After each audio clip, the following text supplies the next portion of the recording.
ಪಪ್ಪ, coffee ತಗೊಳ್ಳಿ. ಇದೇನ ದೀದಿ, ನೀನು ಕಾಫಿ ತಂದ್ಬಿಟ್ಟಿದ್ಯಾ? ಹೋಮ್ವರ್ಕ್ ಅಸೈನ್ಮೆಂಟ್ಸ್ ಏನೂ ಇಲ್ವಾ? ಯಾಕಪ್ಪ, ನಾನು ತರಬಾರ್ದಾ? ತರ್ಬೋದು, ಆದರೆ ಈ ಥರ ಅಪರೂಪಕ್ಕೆ ಸೇವೆ ಮಾಡಿದ್ರೆ ತುಂಬ ಗಾಬರಿ ಆಗುತ್ತೆ. ಪಪ್ಪ,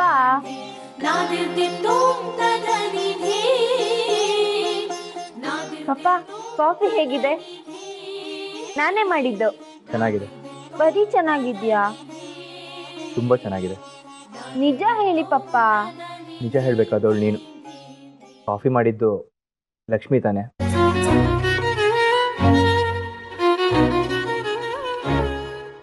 ನಿಮ್ಗೆ ಹೇಗೆ ಗೊತ್ತಾಯ್ತು ಪಪ್ಪ? ಅವಳು ನನ್ನ ಹೆಂಡತಿ. ಅವಳ ಮುಖ ನೋಡಿದೆ ಅವಳ ಮೂಡ್ ಅರ್ಥ ಮಾಡ್ಕೊತೀನಿ ನಾನು. ಅಂಥದ್ರಲ್ಲಿ ಅವಳ ಕೈ ರುಚಿ ನನಗೆ ಗೊತ್ತಾಗಲ್ವಾ?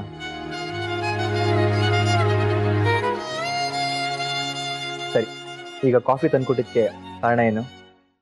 ಪಪ್ಪ, ನೀವು ದೆವ್ವ, ಭೂತ, ಪಿಶಾಚಿ ಇವನ್ನೆಲ್ಲ ನಂಬ್ತೀರಾ? ಮದ್ದೂರು ಮಂಗ್ಳಮ್ನವರು ನಿನ್ನ ತಲೆ ಮೇಲೆ ಕೈ ಇಟ್ರ? ಇಲ್ಲ ಪಪ್ಪ, ನೀವು ಹೇಳಿ, ನಂಬ್ತೀರೋ ಇಲ್ವೋ? ಕನ್ಫರ್ಮ್ ಇದು ಅವ್ರದೇ ಕೆಲಸ. ಏನಂತೆ ನಿಮ್ಮ ಅಜ್ಜಿದು? ನೀನು ಕಾಫಿ ತಂದಾಗಲೇ ಅಂದ್ಕೊಂಡೆ ಪ್ರಾಬ್ಲಮ್ಮು ಜೊತೆಗೆ ತಂದಿರ್ತೀಯ ಅಂತ. ಅದೇನು ವಿಷಯ ಅಂತ ನೇರವಾಗಿ ಹೇಳು. ಪಪ್ಪ, ನೀವು ನಂಬ್ತಿರೋ ಬಿಡ್ತಿರೋ, ಲಕ್ಷ್ಮಿ ಜಾಗದಲ್ಲಿ ನಿಂತು ನೀವು ಸ್ವಲ್ಪ ಯೋಚನೆ ಮಾಡಿ.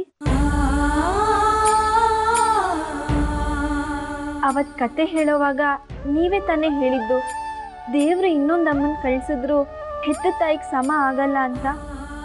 ಹೌದು. ಅಂತ ಅಮ್ಮಂಗೆ ನೀವು ಯಾಕೆ ಪಾಪ ನೋವು ಕೊಡ್ತಾ ಇದ್ದೀರಾ? ಏನು ಹೇಳ್ತಿದ್ಯಾ ದೀದಿ? ನಾವು ಚಿಕ್ಕವರು, ನಮ್ಗೇನು ಅರ್ಥ ಆಗಲ್ಲ ಅನ್ಕೊಂಡ್ರ? ನಮ್ಗೆಲ್ಲ ಅರ್ಥ ಆಗುತ್ತೆ ಪಪ್ಪ. ಲಕ್ಷ್ಮಿ ಜಾಗದಲ್ಲಿ ನಿಂತು ಯೋಚನೆ ಮಾಡಿ ಪಪ್ಪ. ಅವಳೊಬ್ಳೇ ಎಷ್ಟು ನೋವು ಅನುಭವಿಸ್ತಿದ್ದಾಳೆ ಗೊತ್ತಾ?